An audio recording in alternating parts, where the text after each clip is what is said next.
Halo saudara, saya Arif Widianto, founder bolasaju.com. Jumpa lagi di kanal YouTube Bola Saju. Kali ini kita berdiskusi tentang topik terakhir dari seri Apa Kata Mereka Pandangan Investasi di Tengah Pandemi. Di episode terakhir kita akan menjumpai pandangan pesimis. Saudara, terima kasih atas seluruh like Anda, karena like Anda akan mempengaruhi bagaimana algoritma YouTube sehingga kanal YouTube ini lebih bermanfaat di masa yang akan datang.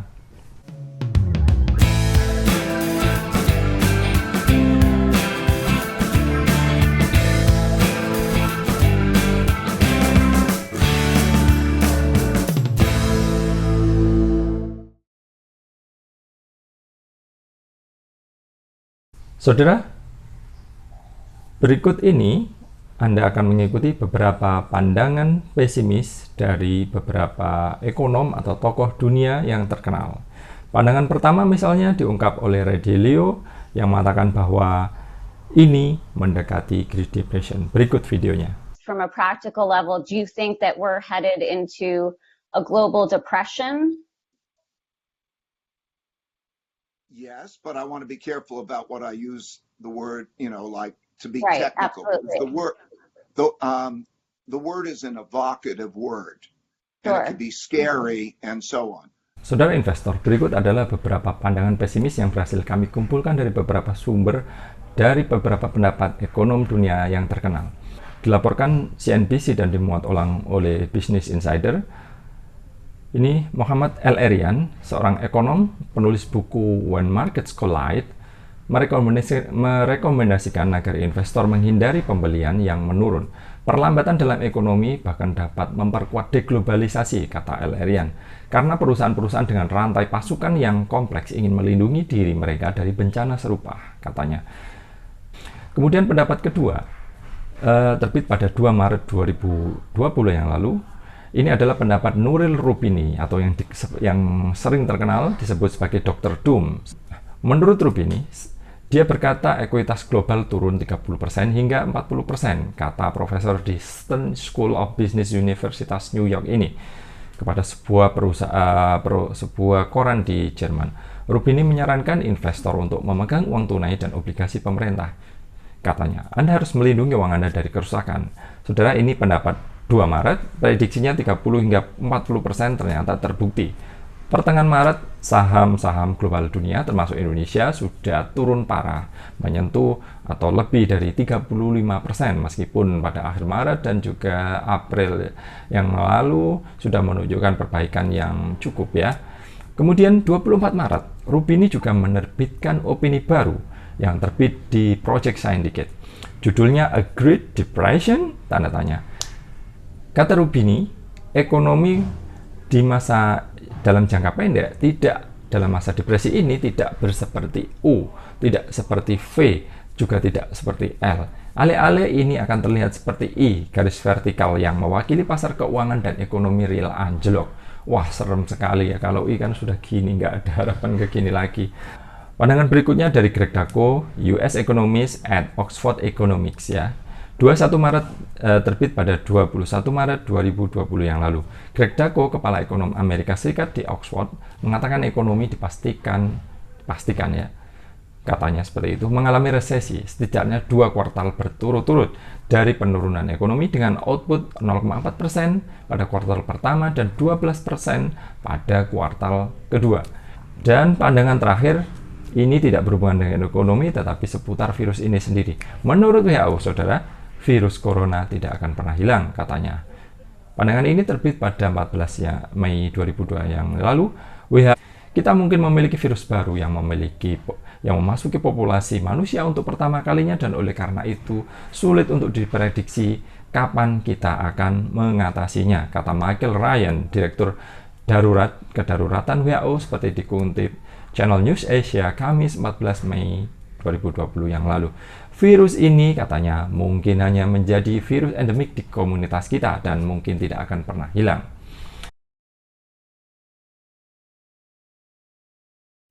Nah, saudara, Anda sudah mengikuti beberapa pandangan pesimis yang sudah diungkap tadi.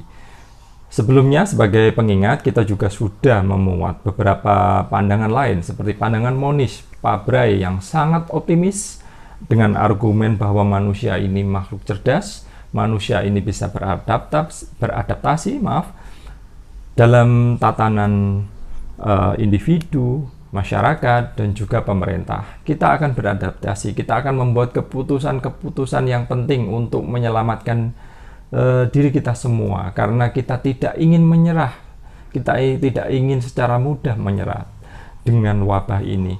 Kenyataannya, faktanya kita harus hidup, kita harus bertahan, ekonomi harus terus berjalan. Dan kemudian pandangan netral juga Anda bisa ikuti dari Charlie Munger yang sudah kita sajikan, dan bahkan beberapa saat setelahnya kami juga mengulas tentang pandangan Warren Buffett dari rapat umum pemegang saham mereka. Saya bisa menyimpulkan bahwa pandangan petinggi Berkshire Hathaway ini keduanya adalah netral. Dalam arti mereka mempunyai beberapa titik pandang pesimis, ada kekhawatiran, tetapi di sisi lain mereka siap. Mereka tidak terlalu percaya ini akan sebesar Great Depression, tetapi mereka juga percaya bahwa ini akan berat. Kemudian di sisi lain Warren Buffett siap untuk injeksi capital. Nah, saudara, lalu sebagai penutup, bagaimana kita bersikap? Nah, ini adalah pandangan saya. Anda perlu mengingat sebagai disclaimer, ini adalah sebuah opini. Sebuah opini sifatnya Anda boleh menyetujui, Anda boleh tidak menyetujuinya. Seandainya Anda menyetujuinya dan seandainya Anda mengaplikasikan pandangan ini dan mempengaruhi keputusan investasi Anda, segala keputusan investasi Anda adalah tanggung jawab Anda sendiri. Nah, saudara, pandangan saya cukup sederhana saja. Saya, sebagaimana Anda mendapat gambaran dalam video akhir Februari dan juga pertengahan Maret yang lalu, ketika bursa sedang parah-parahnya, saya kira dalam posisi yang netral juga. Netral dalam arti bagaimana? Kita memang ada kekhawatiran bagaimana ekonomi ini nanti mengarungi wabah yang berlarut-larut ini, apakah bisa bertahan, apakah seperti itu? Ya, kita takut. Kita jelas sudah menghadapi resesi yang besar, dalam arti beberapa perusahaan, mayoritas bisnis dipaksa berhenti, industri dipaksa tidak bergerak lagi. Lalu bagaimana? Nah, kita bicara di posisi sebagai investing, dengan respect kepada pengusaha yang tertekan di wabah seperti ini. Anda adalah sebagai investor yang tugasnya adalah mendeploy atau alokasi kapital. Lalu bagaimana? Singkatnya, jika kita sebagai investor dan kita mengabaikan faktor-faktor yang lain, dalam arti kita tugasnya adalah mendeploy capital, saya kira kita bukan berarti meremehkan pandangan yang pesimis dari ekonom-ekonom besar ya. Pesimisme memang selalu ada, dan beberapa pandangan pesimis memang terbukti benar. Tetapi kita juga boleh ambil dari pandangan-pandangan yang optimis. Misalnya, contohnya, Moniz berkata bahwa kita mungkin akan mengalami pelunakan social distancing. Apakah itu benar? Hal-hal seperti itu, dan mungkin nanti juga diikuti oleh swasta yang bekerja entah setelah Lebaran atau setelah Juni, awal Juni, kita mungkin pelan-pelan akan menggerakkan ekonomi kembali. Saya kira seperti itu. Kita nggak mungkin dong berdiam selamanya di rumah, ekonomi tidak berjalan. Bagaimana nafkah mayoritas orang, bagaimana makanan diproduksi, bagaimana logistik bekerja, itu kan perlu upaya dari kita semua. Nah, kita nggak mungkin menyerah. Di sisi itu, katakanlah kita netral, saya kira sudah tepat. Saudara, di sisi investing, pertanyaan pentingnya adalah berapa lama ya penurunan ini terjadi, terutama saham, dan kemudian berapa lama kita akan pulih. Nah, juga berapa besar efeknya terhadap investasi atau juga industri dan ekonomi pada umumnya. Kemudian menurut kami di sisi netral, kami pandangannya sama dengan opini atau video yang sudah kami terbitkan pada pertengahan Maret yang lalu. Silakan ikuti linknya. bagaimana kami membuat atau menyarankan guideline berinvestasi di tengah pandemi seperti ini, di tengah crash, di tengah penurunan bursa yang saat itu min 37% atau IHSG sudah di bawah 4.000. Nah, kalau kita refleksi, pada saat itu IHSG sudah di bawah 4.000, tetapi beberapa saham besar faktanya ada yang turunnya belum sampai 20%-an, ada. Nah, sekarang ada beberapa saham besar, misalnya di sektor perbankan ya, sudah turun parah sekali. Nah, menurut kami, kita harus fokus kepada individu saham itu sendiri. Nah, fokusnya bagaimana? Ya tentu kita sebagai investor konservatif harus fokus kepada perusahaan yang bagus, yang profitable, yang keuangannya kuat, yang manajemennya oke, yang manajemennya ramah terhadap pemegang saham, yang perusahaannya membagikan dividen. Kalau itu semua terpenuhi, kemudian Anda bisa refleksi. Di saat sekarang, ya, di kuartal pertama ini memang sudah ada sebagian tanda bahwa industri tertekan, tetapi sebagian besar yang lain, bahkan ada beberapa perusahaan yang menorehkan laba masih positif. Nah, pertanyaannya bagaimana di kuartal kedua? Bagaimana di kuartal ketiga? Penurunan harga saham saya kira sudah menggambarkan kekhawatiran-kekhawatiran dari nilai ekonomi industri itu di kuartal kedua atau kuartal ketiga. Nah, sekarang kita tidak perlu fokus ke harga, kita fokus lagi-lagi sebagai investor konservatif atau value investor, kita hanya fokus kepada perusahaan itu. Apakah perusahaan itu setelah pasca corona bisa bangkit? Kalau jawabannya iya, kalau Anda percaya Indonesia bisa bangkit, kalau percaya nanti kita semua akan kembali bekerja, kan faktanya kita di tengah corona ini, di tengah krisis yang besar ini, nggak mungkin dong penurunan ini terjadi terus-menerus. Kita pasti nanti bisa melewatinya. Saya kira seperti itu sederhananya. Nah, dengan mempunyai pandangan seperti itu, saya kira kita hanya perlu fokus ke in the current time, right now. Apa yang terjadi di saham yang Anda incar itu?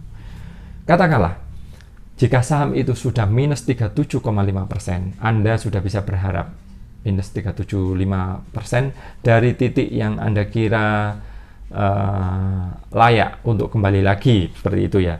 Jika sudah minus 37%, Anda sudah bisa dipastikan dapat untung 75%. Kalau Anda dengan pandangan seperti itu Anda tidak berani berinvestasi, lalu ngapain? Anda sebenarnya mungkin terlalu pesimis. Saya kira seperti itu.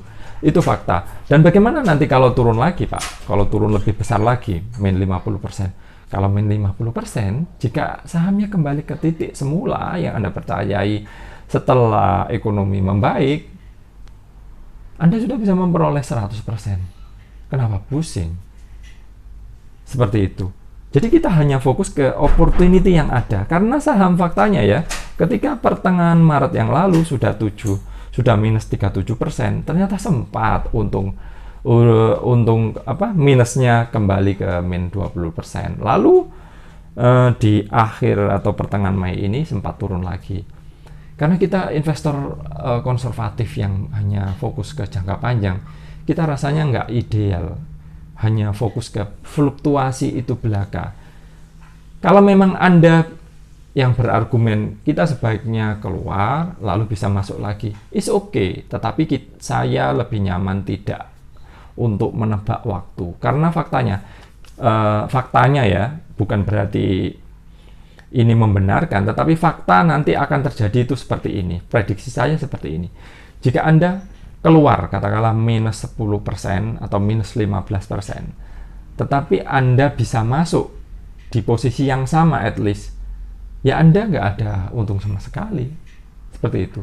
Kalau Anda keluar di minus 15%, tetapi Anda bisa masuk ketika minus 37%, ya bagus. Tetapi kalau dikala minus 37%, Anda masih meraba-raba dan Anda tidak bisa mengambil keputusan yang lebih bagus, saya kira jauh lebih baik buat investor yang berani mengambil keputusan dikala minus 37%, dan ketika saham individu itu masih turun hingga 50%, kemudian katakanlah buruknya ya, investor itu tidak mempunyai dana, tetapi ia membiarkan saham itu, dan ia mungkin nanti menikmati ketika saham itu meskipun dikala susah masih membagikan dividen dalam jumlah sedikit, tetapi ketika ekonomi membaik lagi, ketika saham-saham sudah di titik normal dan investor itu sudah untung 75% dan dividen nanti mungkin kembali seperti semula, investor itu jauh lebih untung daripada mereka yang berusaha menebak timing the market. Saya kira seperti itu. Apalagi mereka ya, kalau kita bicara investor yang bisa masuk ketika minusnya saham sudah min 50%. Seperti itu.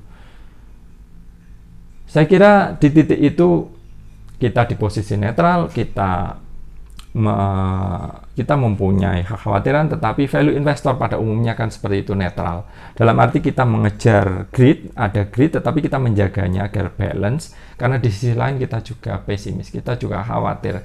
Maka kita seyogianya mengambil keputusan yang konservatif. Dengan mengambil paradigma yang jangka panjang, saya kira saya jauh lebih tenang, biarpun posisi investasi sudah berkata minus 28% atau lebih, tidak ada masalah. Kita toh nanti kita berpikir dalam jangka panjang. Saya kira demikian, dan sekaligus penutup episode Apa Kata Mereka Berinvestasi di Tengah Pandemi. Semoga bermanfaat. Sekali lagi, putuskan sendiri mana yang nyaman buat Anda, itu semua tanggung jawab Anda. Sampai ketemu di episode berikutnya.